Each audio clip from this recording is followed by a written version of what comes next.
right. What was Right that? on. That was pretty good. Whatever that was. You know Van Halen, you don't know what that song is? That's 5150. Oh, yeah. You know what? 5150 time, and I cut my finger so I can't play it. Oh, no. I had to open up a bottle of water in Las Vegas. One of these fancy bottles. Yeah. The metal. Really, really fancy. Yeah, I'm like trying to twist the thing off, and then I realized that I was cutting my finger in half. You need a Halfway through. workers I mean, look at comp. this And who are you there to see? Let's see if you can file a workers comp with them. Cisco. Cisco, yeah. Well, you should be thankful that, at least the water bottle was given to you, included in the price of your admission, and you didn't have to pay $30 for like a plastic Arrowhead bottle of water somewhere, inside one of the casino hotels. well, they're if Las Vegas doesn't know that they're about to get their ass whooped, because people hate going there now, they will find out soon. Because people are getting sick and tired of the price gouging. It's Yeah. As someone who used to go there quite a bit when I lived in SoCal, and I have a bunch of friends that are not going, and I'm reading all the news, I always, it seems that they no longer care for the masses that will spend a couple of $100 here and there, and that they just care for the handful of folks that will spend tens of thousands or hundreds of thousands. Which I get that, but then it's got to look super empty, because these places, Vegas was built for the masses. Like if you want to go to a casino, like it's lively, there's people everywhere, there's things happening everywhere. If you're just doing something for the gazillionaires, you don't need a place that big. Yeah. And you know what? My driver was telling me on the way back, way back to the airport, was telling me, it was better when the gangsters were running Vegas, which I thought was a funny comment. That's when you had like the $5, I was about to say you could go find a $2 table absolutely everywhere you could. And all the muffins had the same amount of blueberries in them. Yeah. Oh, there it is. Freaking $17 lattes. It's just like, man, what the hell? I mean, who's going to fly all the way over to Vegas in that heat to pay $17 for a friggin' latte, or now $30 hamburgers? Mm. So I despise Vegas. It's self-destructing. Fun. Yeah. It's Well, and people... you hope that these tech companies would stop choosing Vegas. Like, go somewhere else, please. She's choosing Texas. It's not my favorite place. Everyone should just come to San Diego. There you go. Everyone loves San Diego, right? Yeah. That's convenient for you, Leonard, not for us Texans. Well, San Diego got Edge AI not too long ago, and now you guys in Texas, you're getting a lot more Samsung people. They shut down some stuff in Jersey. Yeah, everything's going back to Plano. Yeah. Yes. Let's just call it out, folks. Companies are moving their headquarters from high-tax states to low-tax states. Yeah. I just saw, what's his name, Brad, whatever his name is, it's president of Microsoft, and he was doing this deal. It's like it took a long time before you could finally get executives for the company to come out and say, okay, Seattle is now officially, a shit show, and Washington State is now a high-tax state, and it used to not be, and that's why we were all here. And now Washington is in the same company as Massachusetts and California. And how do we operate in a high-tax state? It's crazy stuff. But then again, we have to remember the history of Texas in tech. I mean, Dell, Compaq, Texas Instruments. So many companies. The first job out before I even graduated, I had someone from the A&M engineering school that was my mentor, and she worked in the telecom corridor, and that was a big area in Texas, and then it kind of disbanded. But there was such a hub of Nortel telecom and tech companies right in that area in Richardson, and so it was known for that a long time ago. Telecom. telco. Yeah. I mean, Tons of telecom. Yeah, you're right. in the And South, across and the then companies South. like Ericsson picked up the pieces for pennies on the dollar after they all Yeah. collapsed. Yeah. They had places Yeah. in Massachusetts too. A lot of communication, like NEP companies, Cascade Communications, there were like a bunch of companies. And then there was that great consolidation that happened. It But all yeah, it all I mean, began yeah, but around Boston and Cambridge and everything. That's where it all started. But you know, Data General, Wang, Digital, it all started there.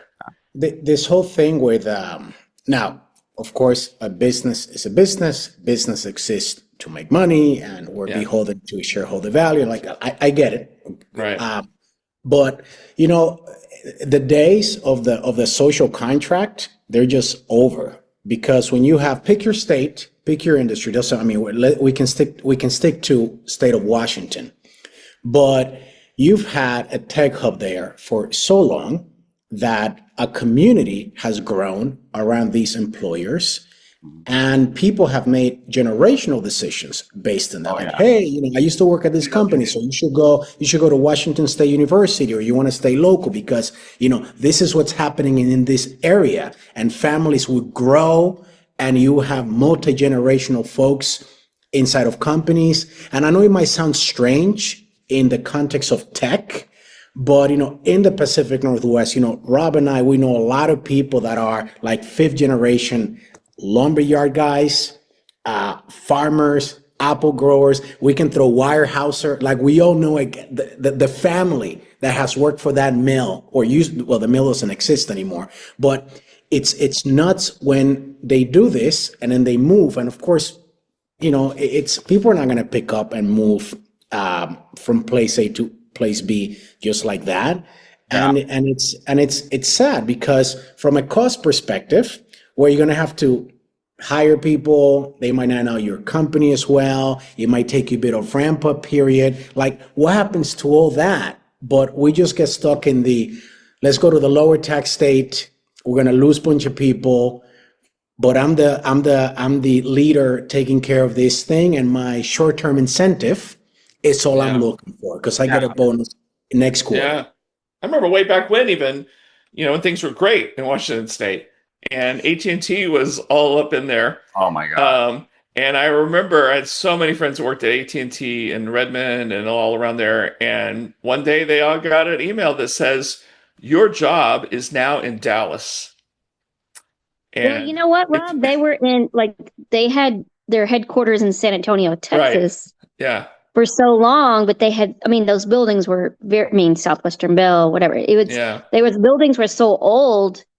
But San Antonio is a lot less expensive. But Dallas just had a more tech presence. Some more business. Yeah, but you also you needed the executives flying out of DFW. You cannot deal with the San Antonio airport if you're jet setting across the. People don't realize that San Antonio is one of the biggest cities in the United States. But it is if you the fastest growing city. If you went to the airport, you would never know it's such a large city. Nope. And they have 2 terminals. It's like a little small town airport. And the internet will double check me if I'm wrong, but in San Antonio, I think we have one of the first venues named after a proud Texan and Latino, Henry B. Gonzalez. I think that was like the first Latino senator or governor, something with a government in Texas. Yeah. And that's a great convention. By the way, go Spurs, go. Go Spurs. Go Spurs. Oh, go Spurs. No, New York all the way, baby. Yes, David's a proud New Yorker, born and bred. Yep, I totally get it. Sorry, sir. Well, I don't have a Knicks hat. And also, I have, the last time I watched a New York Knicks game, Michael Jordan, Patrick Ewing, John Stark, and Charles Oakley were playing. It's been a long time, but New York all the way. Yes, the last time I saw Patrick Ewing. Like the 1999 Spurs championship game is the night my husband asked me to marry him. Oh, that's special. Oh yes, Robinson Duncan. Yeah. Yeah, man, they had some amazing. So Tim Duncan. Yeah. The last time I saw, your boy there back in the 90s at the Knicks, Akeem Olajuwon took it to him, and it was payback time from when they were playing in college at Georgetown and University of Houston. If I slam a Dream the dream. Man, that guy And you was know what? awesome. People also forget that Shaq used to be like, he was born and raised in San Antonio, and he played in San Antonio before he left. So like he's got an affiliation. But they were showing, they got all these people in town right now, right? But what the Knicks game tonight's in New York. I mean, it's tonight, right? In New York? I think so. I think so. Or they might be doing another one in San Antonio tonight. I don't know if they do. I thought it was a 2-3-2. Okay. I thought it was a It 2-3-2. is 2-3. So tonight, San Antonio. Yeah. Okay. Yes, I saw They Zoolander on the front row Excited. there. Zoolander. Courtside. I saw Zoolander courtside there in San Antonio. They flew down from New York to Oh watch, yeah, so. I saw that. I saw that. And they showed Charles Barkley. You know how Charles Barkley has always said negative things about San Antonio Yeah. and San Antonio women? Like he's crazy. Well, they showed him like working out like crazy on the Riverwalk, and I'm just like, look at him. He hates San Antonio, but he's out there working out, and he's got to stay fit. Man. Yeah. He's a big guy. That is such an underrated city. It gets no love. No one would ever know that it's, what is it, the 6th or 7th largest city in America now. And fastest growing military city USA. And the Spurs have won so many championships, but no one ever thinks of the Spurs in the same way they think of the Bulls or any of the other, or the Lakers The or teams like that. get more love. Mavs get more love, and they've done much less, Yeah. And it was the Spurs that opened the door to a lot of those amazing French basketball players. Yeah. Oh yeah. Yes. And they're doing it today. They got the alien playing for him. That guy is like... He's like 19 feet 4 inches. Wembanyama? Sitting down. Wemby wears the size 20 shoe. And he's so skinny. His legs look like they're like when we seen that horrifying video in one of that basketball game where the guy came down and his leg just kind of collapsed backwards and stuff. Yeah, I remember that one. It looks like that's going to happen to him. He's only 22. He's just a baby. He needs to get in the gym and do some leg presses and stuff like that because they look like twigs. The dude doesn't even have to jump to dunk. He can dunk standing from like 3 feet away. Yeah. It's like ridiculous. And it only takes him like a step and a half to go from the free throw line to which is so unusual for the NBA. Usually they take 4 to 5 steps holding the ball. I know. Holding traveling. And his What's traveling? They don't have that. His 3 points are shot from the half court, and they just look normal for him. Like that's crazy. That's so crazy. The traveling just astonishes me. Things that are not in the NBA: traveling and defense. Yeah. Oh God. Oh. Yeah, man. Congratulations, Stephanie. 21 years. Thank you. That's great. So awesome. That's awesome. 21 years. I'm finally legal to go purchase alcohol and drink in Texas. There you go. It's about time. I remember us doing interviews like at the Windows Mobile booth at Mobile World Congress, the Microsoft booth, and had all this stuff. And oh my God, time flies. It used to be like super calm. And remember IoT 6? I used to have all those. IoT 6. Those are fun. You're right, because we kept doing these Mobile 6. I don't know why it was called that. And then I'm pretty sure that's where I first met or came in contact with Bill Pugh on the city side. Oh, yeah. And that's where Maribel Lopez was always part of that group. She was running it for a while, and then I stepped in and started running it. They're still alive today. They still do the enterprise stuff. Yeah. Because we did a lot of events with them for years with that group, and during the mobile time, Yeah, it was fun. It was fun. It was fun. It was fun. And Brian, you know what? Katz. That was also when budgets for events were plentiful. Yes. And so they were fun. Yeah. Yeah. I hung out with her. She's cool. She's great. Great. She's another one who I've known since my Windows Mobile days. Because she'd be up at Microsoft events. And that's where we first met, was back then. It was she was one of the first fellow female analysts that I met. And I remember talking to her. I was like, oh, now you're all of a sudden you're a IoT analyst, and remember she was doing all the videos for Cisco, the Internet of Everything. She did a ton of videos for Cisco back And in IBM too. in the early IBM. days of IoT. And she's like, oh, come on, Rob, every good mobile analyst becomes an IoT analyst. Oh yeah. It's just like, how many times have we watched people change their profiles on LinkedIn or their signatures on their email? Like when the next thing came along, everybody was mobile, then all of a sudden they're IoT and now they're AI.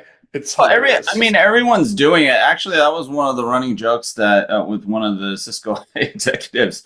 We were looking at each other as like, yeah, like now everyone's an AI infrastructure Oh yeah. analyst, and they don't cover silicon. They don't go up the stack, but all of a sudden they know everything. They know everything about AI infrastructure. And so yeah, it's a little bit. But then that being said, everyone is on a learning curve, right? So even many of the vendors are. Wait, you don't have 15 years experience in AI? What? Oh, I have 28 years of experience as a forward deployed engineer, dude. What are you talking about? Okay. Jeez. But there are some LinkedIn profiles that say 8-10 year AI, and I'm like, whoa, wow. Oh, That's everybody. I have 20. How many live interviews do you see and they're talking to whoever, some senior person at the company, and they're like, oh, we've been doing AI for years, and now everybody's kind of finally catching up to what we've been doing. I'm like, whatever. This is, I don't know, it is the end of times. We. It is the Because okay. Hear my current rant, and let's just put AI to the side. If we just stopped at something like advanced analytics or good old machine learning, just like that's the limit. Folks would be proud to say and tell, hey, machine learning is not new. We have been doing it for a long time. It's had different names. There's advanced analytics. There's all these things. And people will tell you about the fundamentals of the work that started in the 50s. Yeah. To get us to where it is here today. So, at least you can filter and be like, okay, this person really has the foundational down. Let me listen. Let me subscribe to that Substack. Or maybe the LinkedIn thing is it's okay. But now it's like everyone is claiming that they've been doing AI and AGI and everything else for like hundreds of years since the dinosaurs were walking on the land. And it's nuts, and it's everywhere. It's disgusting. And it's disgusting. And it's terrible because sometimes I'm just like, okay, let me look for a new voice to read. Someone, and it's so difficult. It's so time consuming. It's terrible time to be. It's a freaking waste of time. Most people have no business in this stuff, anyways. It's like what most people are concerned about: gas prices. How to feed their kids, how to feed themselves, I think education or, whatever basic stuff. They don't give a crap about this AI stuff as much as I think a lot of these tech bros think that they do, and some of the vendors that we speak to think that they do. I just think you got to have your mainstay. Like for me personally, my mainstay has always been business, enterprise. No. And okay, well, machine learning impacts supply chain, logistics, and now we got, you have IoT, now we have AI. But for me, I never have ever, and I will never claim I'm an AI expert or I understand the entire history and dynamics, but I will tell you what's happening on the enterprise side, how it impacts operations, how it impacts customer experience, so I think that if you stick to your mainstay, then you're going to have that reputation will just, speak for itself. It's the folks that say, I am now an AI expert, and they were, IoT or mobile before. It's like, okay, you are? I'm surprised, right? They just keep rebranding themselves essentially. Yeah, but you know what? There is something to be, like I said, we're all, everyone's learning, and there is an appetite now to figure out what are good filters. Who are the good filters out there? And I actually heard a lot of this at Cisco Live because there's fatigue. It's overload of AI bullshit, and it's not valuable at the end of the day. And of course, it takes a while for everyone to realize that, right? Because you're starting off in most instances without knowing the domain very well. You hear this fantastic buzzword. Everyone has FOMO about missing out on whatever opportunity they perceive people are getting excited about. So they're trying to jump in, right? But then there's tons of misinformation out there.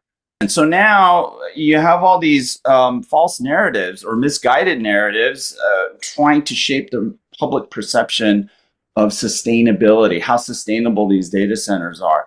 That's just one example. The sad thing, Leonard, all the way up to the sad thing with what you just misinformation. It's incredible.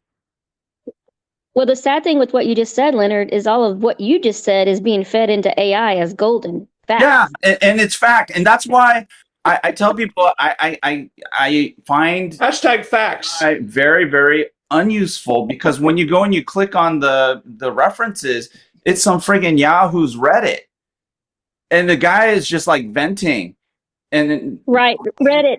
Just talking shit. And so you're gonna take some dude just venting, talking shit as fact, but that's what Gemini does. Google reviews. It just takes all But kinds Leonard, but together. Some of the blame, some of the blame has to be put square on the companies that are building the new AI data centers. Because again, back to going to fundamentals, we've had data centers in the US for a long time. Most of the data centers that exist were not made in the era that we are in today, that they're not as adequate. Therefore, we have to build newer data centers. So just start with that. Hey, this data center that's been here, here's the footprint, here are the reports. And then you sprinkle in, you stick it to the golfers, and you tell them how much water the golf courses around America spend. And then we get into which one is it almonds or pistachios? Yeah. It's almonds. Almonds are out here. Yeah, the other thing you have to do is go back and retrofit the existing data centers. I mean, there are a bunch of technologies at the moment that you can use to massively reduce the power draw that's used for the said HVAC systems that I've seen. So that's calibrating how the cooling system actually works much more accurately based on need. What I've yet to see is the water, anything that really addresses the water issue. Though indirectly, I guess that does. But when you look at the data centers that are the size of Manhattan being built, I wonder what the math is behind that. When you look at the energy consumption and you look at the water impact, the impact on the local water table, what the knock-on impact of that will be on agriculture. When you look at the totality of the expense, incurred by society versus the bill that the data center operator pays for water and electricity. I mean, it's many orders of magnitude greater, I would guess. But yeah. But then there's structural limits. Like all these scaling laws. Everyone thinks that you can somehow digitally extend all this stuff. You can't. There's a thing called physics, right? Yeah. There's a thing called thermals. There's a thing called Moore's law. And all these guys are toying with these concepts and people's misconceptions of foundational concepts to create another exponential layer of misconceptions. And it's just piling on as all this AI nonsense becomes codified as fact in these LLMs. It's just like friggin'. And so, one of the things that came out of Cisco Live that everybody was pressing, the executives were pressing this idea of the post-mythos era, right? It's freaky, man. I've characterized it as an unintended consequence of generative AI. Actually, everyone watch episodes from 3 years ago. We talk about what is happening now, where these agents are now creating, the AI is now becoming the weapon for threat actors of all varieties, whether it's state or it's just some dude in his basement who just lost his job and is now looking to just steal shit because life sucks, right? Well, and now they have the tools to go and infiltrate and institute massive attacks on infrastructure and everything else. And this, it's a reality. Warning from the Anthropic CEO. Look at the statement that he made, which I think was, prescient. I mean, it's like we need to have some mechanism in place to hold these things back before they kill us all. And I mean, that kind of sci-fi scenario where, someone is in possession of, or more realistically, an AI is in possession of itself.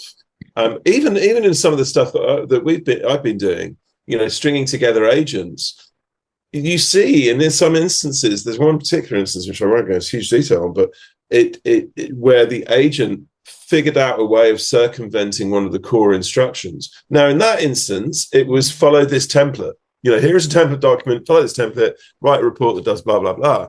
Fine. That's not going to do any damage. But it deliberately went and tried to circumvent that instruction and did. And when it came back with the product, you looked at it and went, that's not what I want. That's not well. So that previously sci-fi scenario of the evil AI, deciding that we are all a bacteria infecting the system called the planet Earth is actually got to get rid of those carbon-based units. Yeah. That is infecting the enterprise. Yeah, they're the ones that are screwing everything up. Let's just eradicate that infection from the system. I mean, it's hyperbole, but it's not actually that unrealistic at this point. Yeah. I need to do some quick career coaching with David real quick.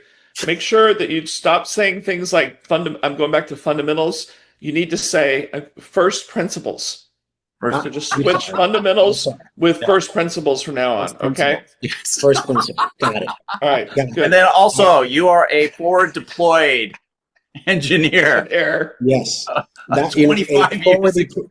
Forward deployed engineer believes in first principles, 100 years of AI experience, and I invented the internet along with Al Gore and Rob Tiffany. You have to say AI native as well. Yes. AI native. Yeah, we're not just layering on AI on our existing systems. We're full native. Well, I have to go, but next week I have to go. But next week I want to come in and talk about why my friends in telco need to get off this edge thing. We tried it. Didn't happen.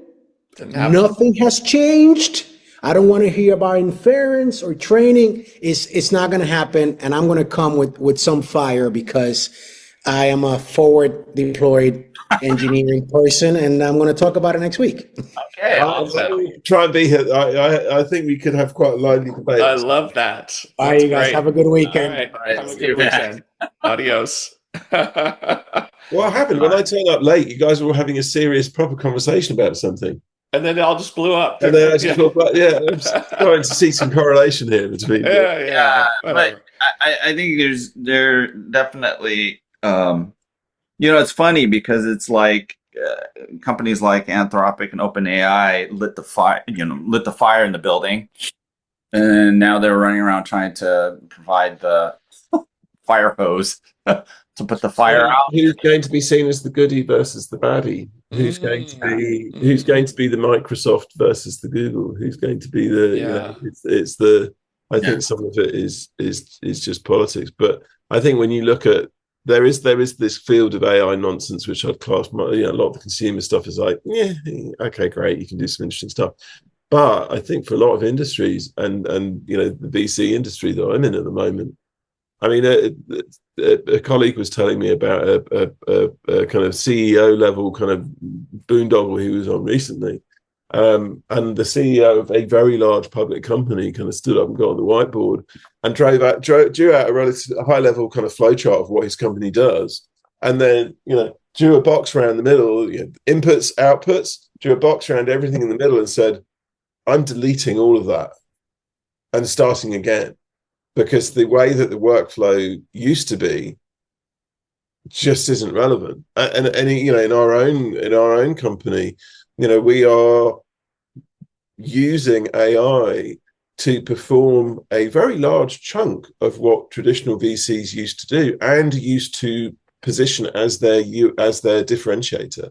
Yeah. You know, the ability to identify and source deals, the ability to evaluate deals, you know, objectively and dispassionately, the ability to formulate, you know, concise summaries of vast amounts of data and information. I mean, those used to be things that VCs told you, well, I can do this better than anyone else. Right. You can figure out in an afternoon how to write agents to do all of those things. Yeah. I mean, and now it's still rough. I feel like we're kind of our managing partner is kind of very much at the kind of bleeding edge, because he's kind of pinging, you know, folks for help, and they're like, yeah, no, we haven't had anyone try to do this before. And the agents tend to fall over every now and then, and they tend to forget, you know, what they did before. Or you know, I hate when they forget. Oh, you ask the same question 10 times, you get 10 different answers, kind of thing. I hate that. Yeah, it's like a you know, I won't say brain damage, but it's like a 3-year-old. But if it's a 3-year-old today, in another 2 or 3 months, it's going to be a teenager, and the speed with which these things. Yeah, I mean, so one of the interesting comments that was, or one IoT Coffee Talk perspectives that was confirmed at Cisco Live, is there's a lot of mention of how the models are actually tapped out. So the models are only getting so much better, not getting that much better. What's happening is the harness and the creation of AI applications. So people, I don't think, realize that we're at the stage where AI applications are being built, right? And they're oftentimes characterized as agents, but these are more powerful first principle capabilities, right?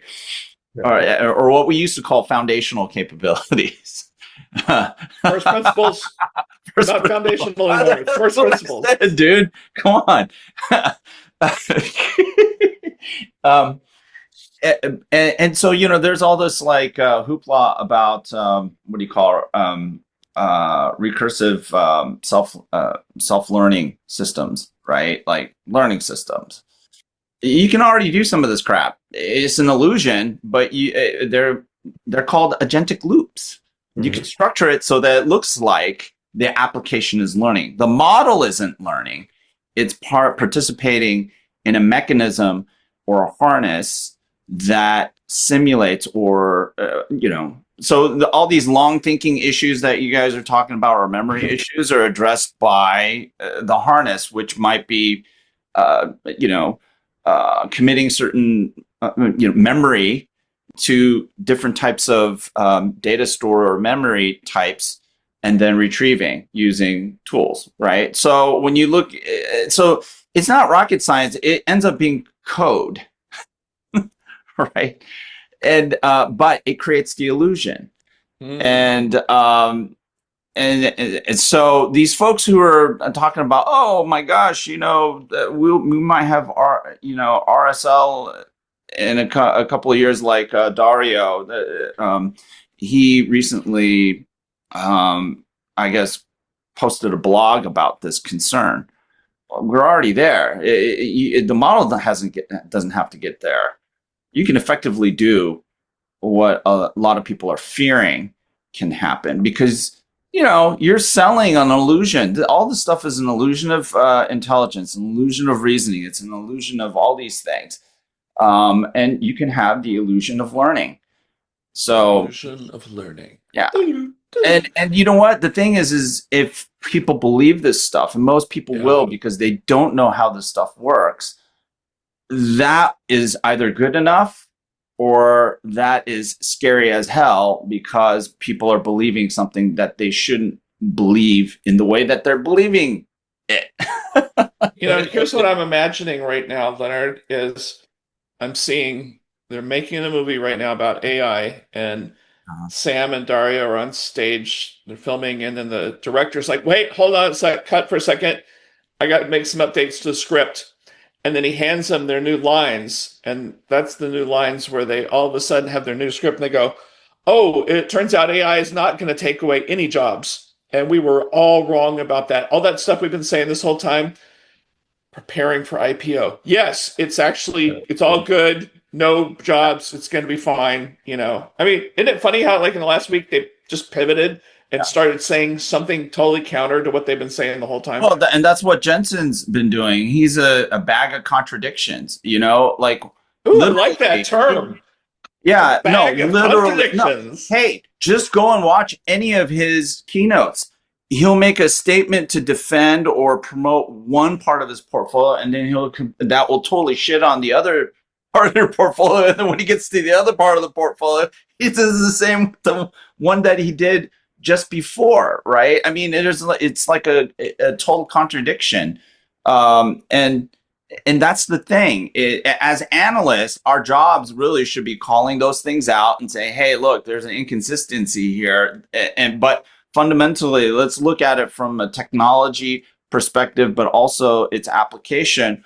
What's actually valuable? What's going on? And how do end users really need to make their decisions in using and investing in these technologies, right? And that doesn't face while talking. You make a really good point. I mean, I think if you go back to the concept of illusion, now this is badly mangled 1 year worth of philosophy when I was a student course, right? So, but with that caveat, Plato, I think it's Plato's. There's one particular Plato story about a guy who is, if someone is tied up in a cave, facing the back of a cave, never sees the outside world, and all that they ever see is shadows of the outside world that cast on the back wall of the cave.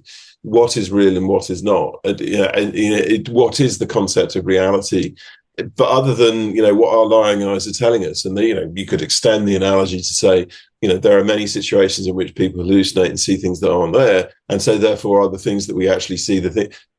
Apply that analogy to AI, and you're absolutely right. I mean, it's something that if something gives the illusion of being intelligent, is it intelligent or not? I mean,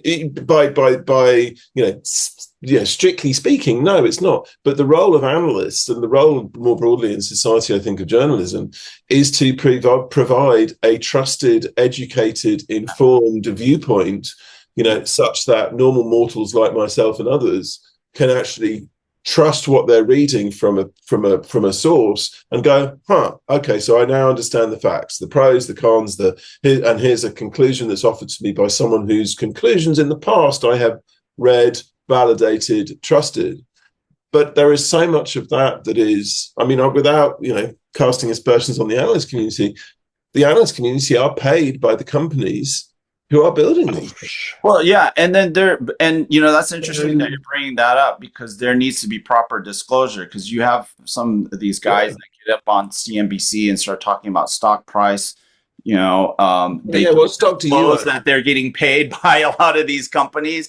Yeah. That is a big problem. That's not okay. Yeah. I never talk about value. That's the Wall Street guys' gig. They're also independent. They have to disclose the holdings if they're making commentary. Their job is not necessarily to try to move the market. Well, there's lobbying and there's analysis. Yeah. We are participating in it. Yeah, and so there's always been sort of this firewall, right, where you don't cross the line. And if you're talking about the industry, you talk about the industry, the technology.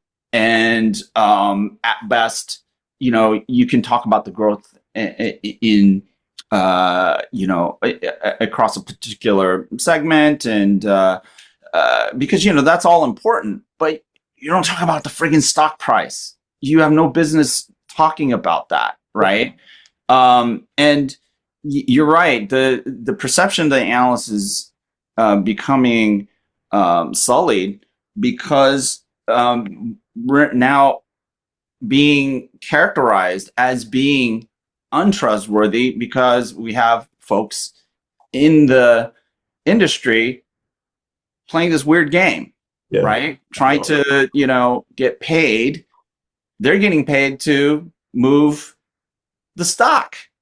Well, That's not our job. in the meantime, you're battling against the shortening of attention span, such that people, when you do actually put out a thoughtful piece of analysis that actually explain, these are very complex concepts. They are very nuanced situations.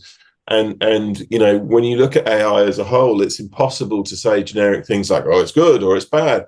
When you actually look down at the application level, still there's a lot of nuance. It's only when you go down to the brass tacks, here's an application that, it reduces the consumption of electricity by 30%.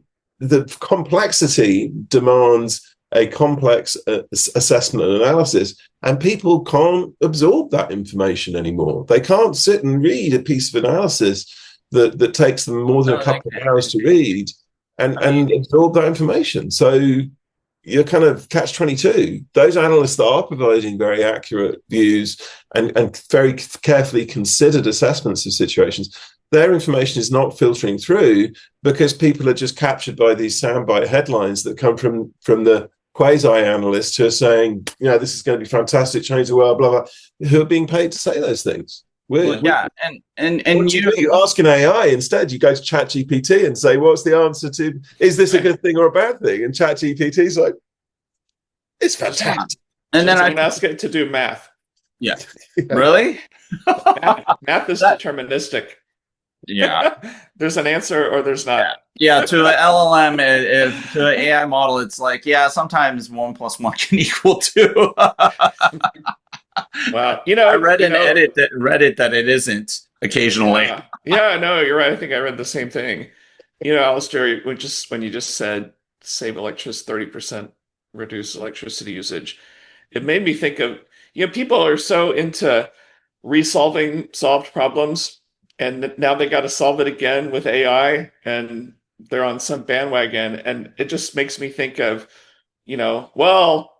we used IoT and this dumb branching logic, if this then that kind of stuff. We did sub-metering. You can put those little clamps on the wires and see how much power inside a skyscraper for zone power or whatever. And so very discreetly we could tell, and then we used motion sensors and CO2 sensors to detect the presence of people.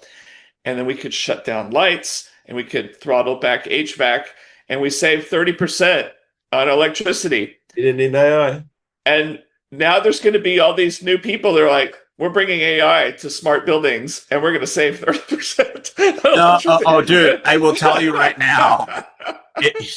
We installed a new solar system in here, and they have like an AI doodad. It's not that. I mean, the AI will not solve the problem. It's daytime, it's nighttime, it's cloudy. You know what the best IoT solution, AI solution ever was? What? I'll tell you right now, and it's dirt ass cheap. Love it. Clap on, clap on. The clapper. Yes. I'm totally serious. Yes, I've fallen. Oh my I can't God, dude. Yeah. You don't have to say shit. You just go like that, and then the appliance does exactly what you want it to do. There it is. Turn off. People have had smoke alarms in their homes forever, and I didn't realize that it was the dumb, simple IoT solution. And I am a fan of all that because I am a simple caveman. Oh yeah. I am all about that stuff. Absolutely. Oh my gosh. Yeah, but some people will argue that is not IoT, which that's probably fair. But there's a sensor, and then you observe something. You're using sound as your connectivity, and it reacts to it. Takes an action or whatever. Yeah. I mean, there's. Yeah, exactly. But you will not believe how effective it is. It's so much better, actually, than using like HomeKit or anybody else's IoT home platform to turn off a friggin' light. Well, turn it on. I think we to return to a common theme, which is if we'd not called these things IoT in the first place and said, here's a doodad that means you don't have to get out of your seat to turn the light off, people would be like, I'll get one of those. Like here's a doodad that means it controls when your washing machine goes on so you don't get a massive electricity bill. Oh, okay. That's pretty cool. I think we all went out there and said, there's this thing called IoT now that does all these things. People are like, well, you lost me at the IoT bit. I don't know what that is. This sounds like something really technical. I'm not going to be able to do anything with it. I wonder whether AI is one of those things where I think I wrote some article a while ago. People weren't frightened of the IoT because they didn't understand what it was. They hadn't experienced it. And, no one was scared of a clapper. People are either frightened or enthralled by AI. And I'm not sure whether, and they're experiencing a version of AI themselves in their day-to-day life because they're using ChatGPT to figure out what how much sugar should they add to a particular cake recipe. Does that experience and the resultant fear or thrall mean that these things will be much more rapidly adopted, or does it mean that we end up with a much more bipolar kind of view of the the Luddites versus the neophytes? Are we going to see? I know you see the Luddites already. And Ned Ludd, who went and smashed the cotton gin machines to preserve the rights and livelihood of cotton mill workers. We see the same thing, I think, with AI, and I wonder burn down the data centers. Well, I mean, though there will be secure. I mean, a data center in of itself is an enormous security challenge. There will be people who try and blow these things up because but you have to think about it. Sometimes the more you know about this stuff, the more cautious you are about how you adopt it, right? And so, and that's one of the things I told Jitu Patel. He's the chief product officer, president of Cisco. Is like, because he asked me, so how's the show? How blah blah blah. I go, you're one of the lucky companies because you guys are FAing and FOing with AI. And I go, do I have to explain what the FA and FO are? And he goes, no, you don't have to do that. But you guys are channeling on the back end with the security stuff, and you have very good visibility to what the gaps are. And guys like Raj Chopra, they're putting out the frameworks. Like NVIDIA when they announced NemoClaw and they claimed they had an enterprise grade, that was bullshit. It's Cisco that's actually creating all the wrappers and the plugins and security frameworks to make this stuff remotely. Okay, I'm not going to say that they've done it remotely. What do you call it? Remotely enterprise grade. But you do know that they're incorporating this into their product, so that becomes like an advantage, right? But it all boils down to: can you tune into what are the limitations and risks of the technology before you pump that shit out to your customers, right? And so I don't know. I have a feeling, my gut feeling, just because of all my conversations with the Cisco guys, they have a good discipline going on, right? They kind of have like a flywheel effect going, which I think is positive. The question I have is how much of that do other vendors have? Because they need to get there, right? Everyone needs to get there, because if you don't know the limitations, risk, and the potential catastrophic shit that can go wrong with agentic AI, you are a dangerous company. Yeah. You are a effing disaster waiting to happen. No, I'll say it straight up, because this whole Mythos problem is not something that Mythos created. The threat actors have been working on these discovery tools for a long time, probably 2 years. And so the threat, we're already seeing banks, any trusted institution shitting their pants right now. And you notice that they don't trust you. You notice it. They're putting all kinds of measures to like offload accountability and responsibility of their business onto you. Mm-hmm. Right? It started with Zelle, right? Are you sure you want to send these people money? Right. Are you sure you want to send that money to that person? He goes, yes. Are you double sure? Is this? Well, I did Right. a transfer recently. Actually, it was to I don't remember whether it was Zal or which, or, to a contractor. Had to do some work on my house in Seattle, and I mean, it came up with a verbiage along the lines of, if you make this it did the same thing. Are you sure? Are you sure? Are you sure? And the final bit was, in making this transaction, you fully accept that you are 100% responsible. And if the money is going to someone who's a fraud, this is fraudulent, it's on you completely. Because like you said, because the bank's like, and damn well, I mean, we've all had instances where, fraudulent transactions have taken place on accounts, blah, blah, blah. We've all been through that experience now and experienced the very poor way in which financial institutions generally respond. They generally respond with, I mean, someone emptied one of my bank accounts before Christmas, took several $1,000s out from an ATM in one setting. They took 27 cash withdrawals from one ATM in a bank foyer, no less. Yeah. And the bank was like, their first reaction was, well, it's none of our problem, until I pointed out some basic realities under consumer credit protection. But now, I mean, with those extra kind of pieces of documentation in place, full well that that's the fallback. Well, yeah, I mean, okay, there is consumer financial protection, but you basically signed something that said you take full responsibility. Because the level of fraud is through the roof, and maybe the banks aren't fully disclosing the scale of the fraud that they're being hit with, but I have a friend locally who's a detective with the local police force, and he said to me 65-70% of the work that he's doing at the moment is to do with bank fraud. Oh yeah. Wow. And then it's just the resolution rate is sub 5%.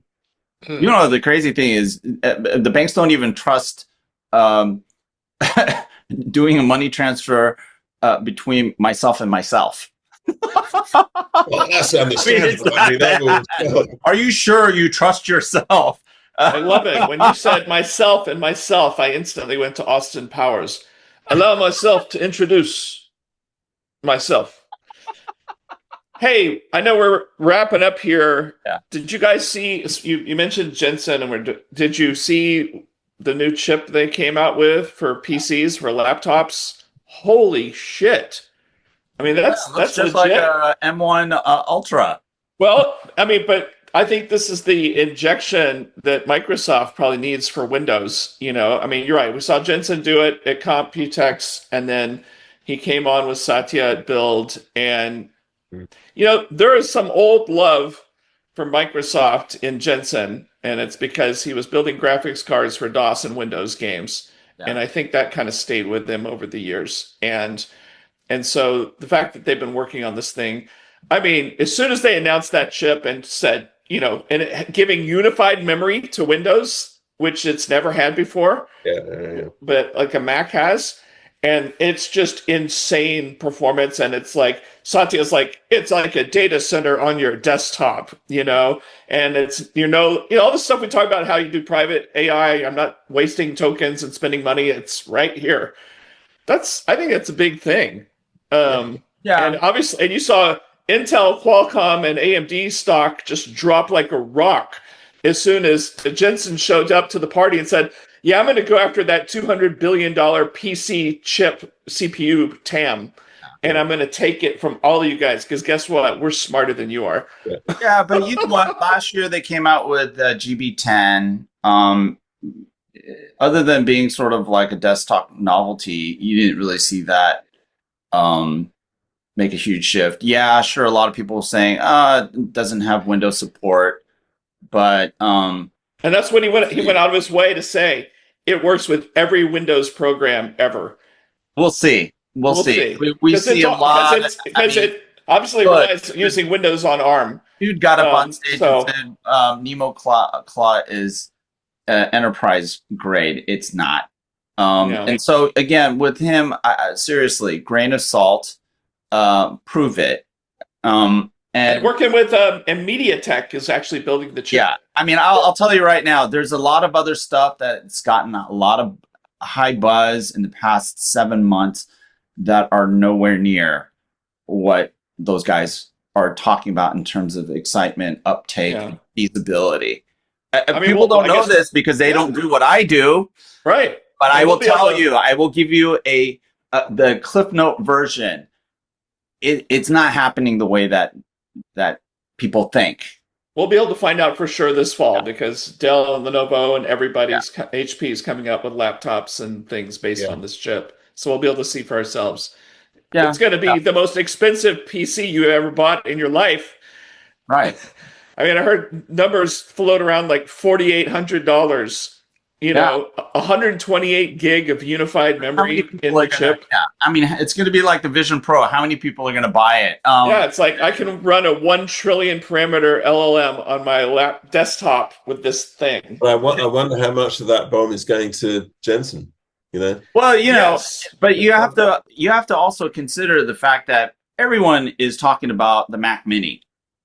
Yeah, because they need it. Yeah, and maybe this is just one of those reactive things that they had to put out there. Yeah, sure, it was on the... Let's say hypothetically, Leonard, let's say it succeeds. Let's say it really pulls it off, and all of a sudden now you can have desktops, laptops, dedicated offline supercomputer data center-like deals. I get I'm glossing over a lot of things.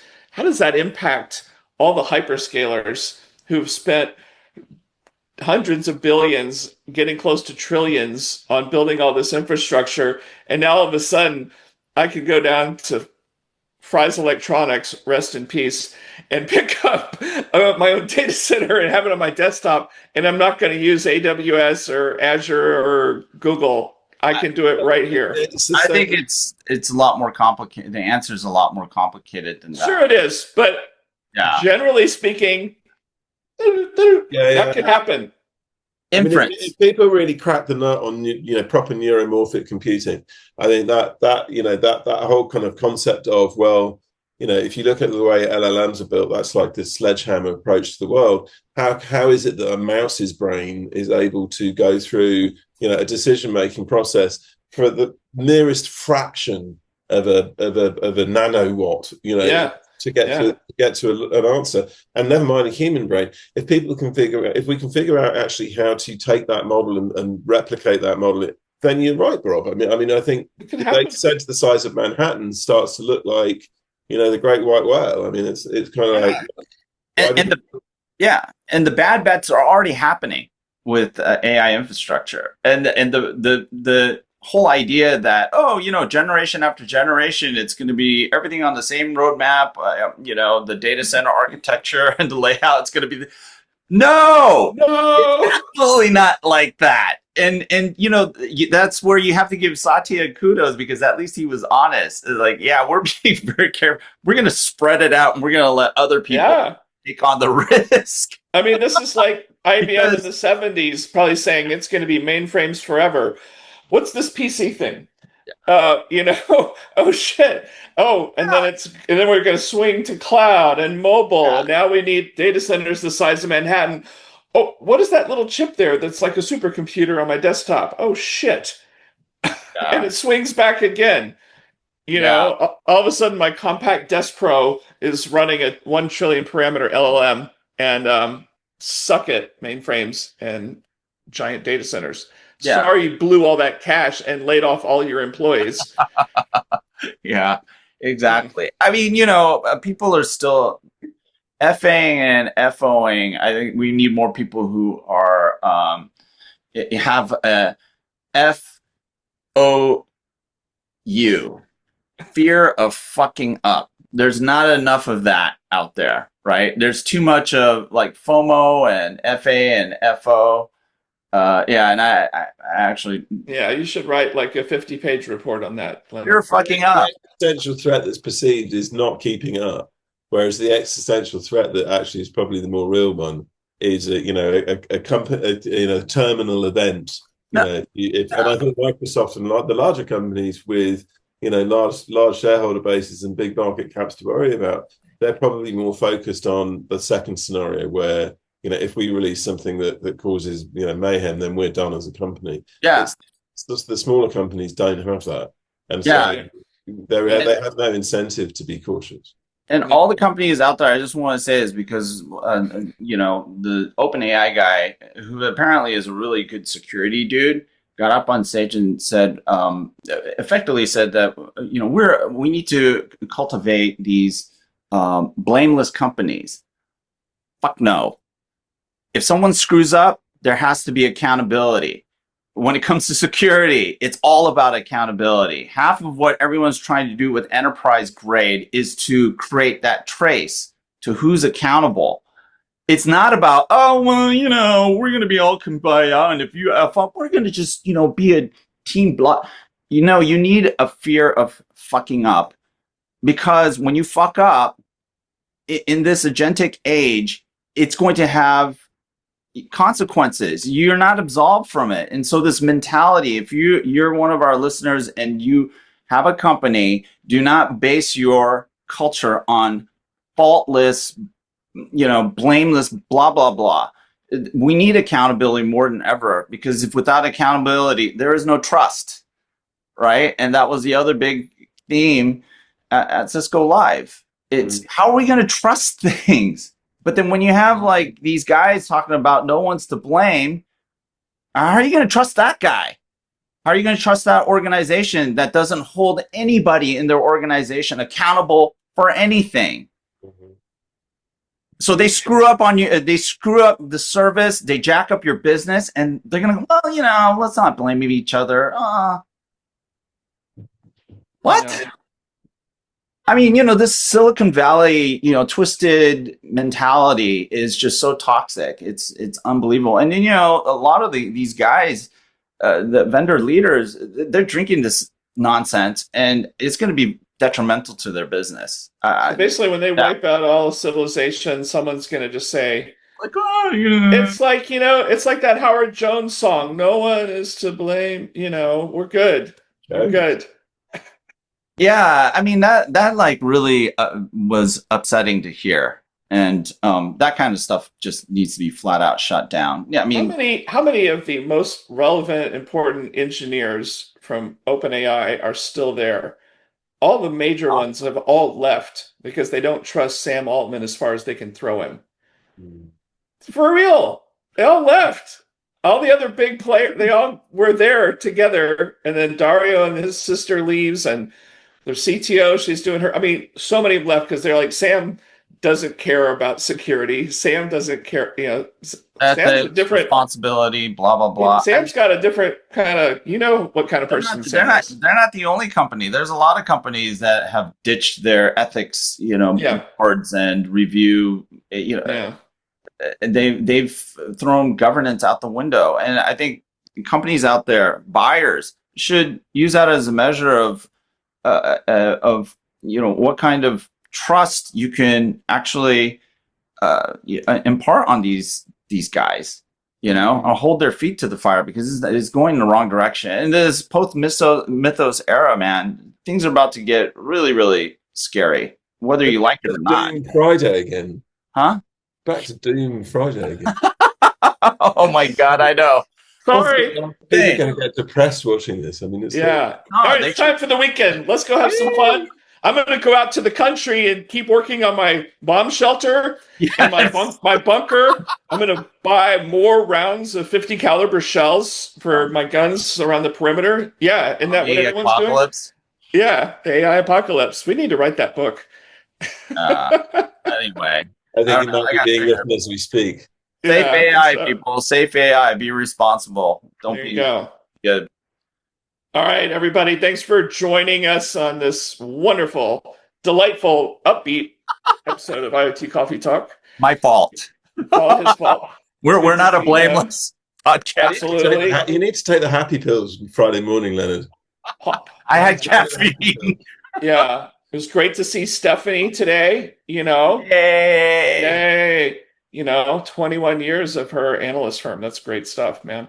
Amazing. Congratulations. Anyway, it's great hanging out with all you guys. Indeed. Remember, elevate communities. It's happening. Stephanie's the source.